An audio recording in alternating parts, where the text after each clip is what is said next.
আসসালামু আলাইকুম। কী অবস্থা সবার? কেমন আছেন আপনারা সবাই? আমার নতুন একটি পেইন্টিং ভিডিওতে সবাইকে স্বাগতম।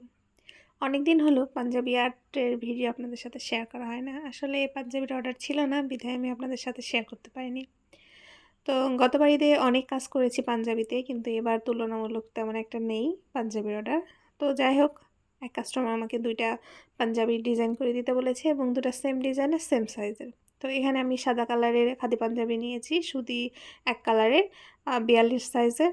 এবং এখানে প্রথমে আমি যে ডিজাইনটা কাজ করতেছি সেটা হচ্ছে ডালের কাজ করতেছি। আর এখানে আমি ডালের কাজে কিন্তু কালো কালার ব্যবহার করেছি। মানে কাস্টমারের ইচ্ছা ছিল কালো কালারের উপর হালকা গোলাপির ফুল হবে এরকম আরকি, ডালের উপর। তো এখানে আমি ডালের জন্য কালো কালার ব্যবহার করছি। আর অ্যাক্রিলিক কালার যে রেডি কালারটা, সেই কালারটা কিন্তু আমি এখানে ব্যবহার করছি। সানফ্লাওয়ার কিটের যে বক্সে কালো কালার থাকে সেটা ব্যবহার করছি। আর এখানে আমি তুলি কিন্তু 00 সাইজের একটা তুলি ব্যবহার করতেছি। প্লাস হচ্ছে এখানে কালার কাস্টমাইজ করা, ডিজাইন কাস্টমাইজ করা এগুলো সম্পূর্ণ কিন্তু কাস্টমারের ইচ্ছা অনুযায়ী। যদিও কাস্টমারটা আমার রিপিট কাস্টমার, গতবার ঈদে সে আমার কাছ থেকে একটা পাঞ্জাবি নিয়েছিল। তো এবার সে আবার আমার কাছে ২ টা পাঞ্জাবি অর্ডার করে। আর একই সাইজের একই ডিজাইনের পাঞ্জাবি। আমার সবথেকে প্যারা লাগে এই সময়টাতে, যখন একই ডিজাইনের ২ টা পাঞ্জাবি বা ৩ টা পাঞ্জাবি বা একের অধিক কাজ করতে হয়, তখন আমার একটু প্যারা বেশি মনে হয়। কারণ একটা কাজের সাথে কখনোই আরেকটা কাজ মিল খায় না। কিছু না কিছু একটু কমতি থাকে। সর্বস্ব দিয়ে চেষ্টা করলেও একটু কম বেশি থাকবেই। মানে ১৯-২০ হবেই। তো আমিও লক্ষ্য করি প্রায়, জানি না আপনাদের সাথে কি ঘটে, কিন্তু আমার সাথে এই কাজটা মানে বরাবরই ঘটে। একই ডিজাইনের যে কাজটাই করতে যাই না কেন, ডাবল বা একের অধিক করতে যাই, তখনই দেখব যে কিছু না কিছু একটা সমস্যা লেগেই আছে। তো আমার এখানে কালো কালারের বেস কালার যেটা, মানে কালো কালারের ডাল যেটা, সেটা দেওয়া কমপ্লিট হয়ে যাওয়ার পরে আমি কিন্তু এখানে প্রায় ২ ঘন্টার মতো, ২ ঘন্টার অধিক সময় ৩ ঘন্টার মতো রেখে দিয়েছিলাম, যাতে আমার এই কালো কালারটা ভালোভাবে শুকিয়ে যায়। যেহেতু ডালের উপর আমার ফুলের কাজ হবে। যদি রঙটা না শুকায় তাহলে কিন্তু ফুল করার সময় রঙটা অনেকটা ঘেটে যাবে। তারপরেও কিছুটা কালো কালার, তো ওইজন্য একটু শুকানোর পরেও মনে হচ্ছে ঘেটে যাচ্ছিল। ওর যদি আমি আরও ৫-৬ ঘন্টা রেস্টে রাখতাম তাহলে মনে হয় স্বাভাবিক হতো।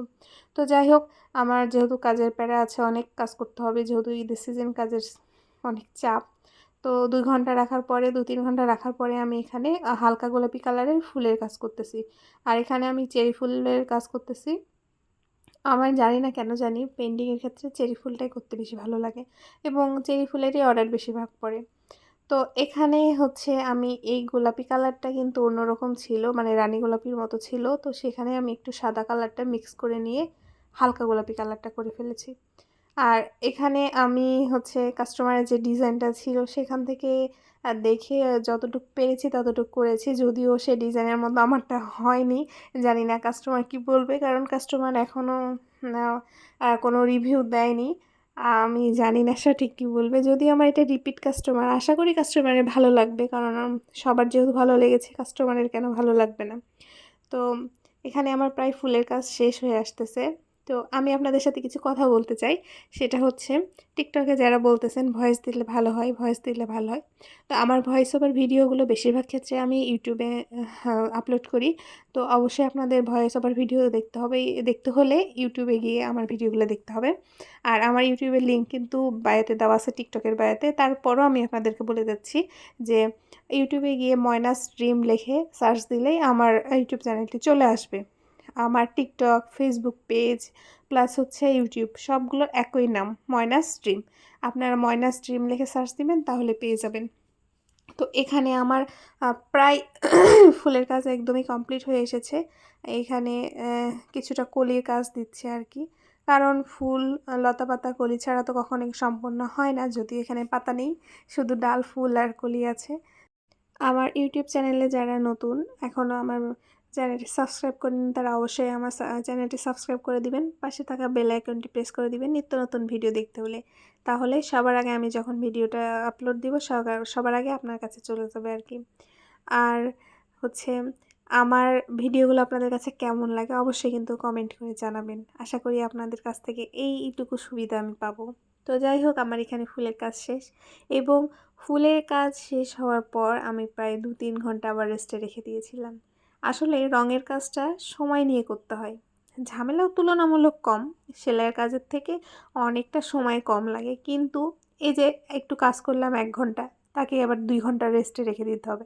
আবার আধা ঘন্টা কাজ করলাম, তাকে 3 ঘন্টা রেস্টে রেখে দিতে হবে। মানে এই কাজটা একটু প্যারাময়। তো মিডিলে আমি কিছু একটু মানে 3-4টা করে টানের ব্যবহারটা করেছি যাতে একটু ভালো লাগে দেখতে, এবং টান দেওয়ার পরে সেগুলোতে আবার সাদা একটু করে ডট দিয়ে দিয়েছি। মানে ওটা কাজের ফিনিশিং আর কি, দেখতে সুন্দর লাগবে এই জন্য। যদিও আমি জানি না আমার কথাতে কোথাও ভুল হচ্ছে কিনা, কারণ এটা আমি প্রফেশনাল না, বা আমি কোথাও কোর্স করিনি, হাতে কলমে শিখিনি। আমি যতটুকু পেরেছি আর কি, ফোন দেখে দেখে ততটুকুই চেষ্টা করে কাজ করছি। তো আমি আমার ভুল ত্রুটি আপনারা একটু ক্ষমার দৃষ্টিতে দেখবেন, এটাই আশা করি। যদিও ভিডিওটা অনেক লং হয়ে গেছে, আমি আপনাদের কাছে মাপ চেয়ে নিচ্ছি, কারণ এত লং ভিডিও আসলে দেখার ধৈর্য কারোই নাই। আমারও ভয়েস দিতে খুব কষ্ট হচ্ছে অনেক লং ভিডিও, কারণ এত লং ভিডিও এত কথাবার্তা আমার ভালো লাগছে না বলতে। কিন্তু কি আর করার বলেন, আমি অনেক চেষ্টা করেছি, অনেক স্পিড বাড়িয়েও ছোট করতে পারছিলাম না। তো যাই হোক, একটা কাজ করতে অনেক সময় লাগে। তো আজকের মতো এই পর্যন্তই। কেমন হয়েছে ডিজাইনটা অবশ্যই কমেন্ট করে জানাবেন। আল্লাহ হাফিজ সবাইকে।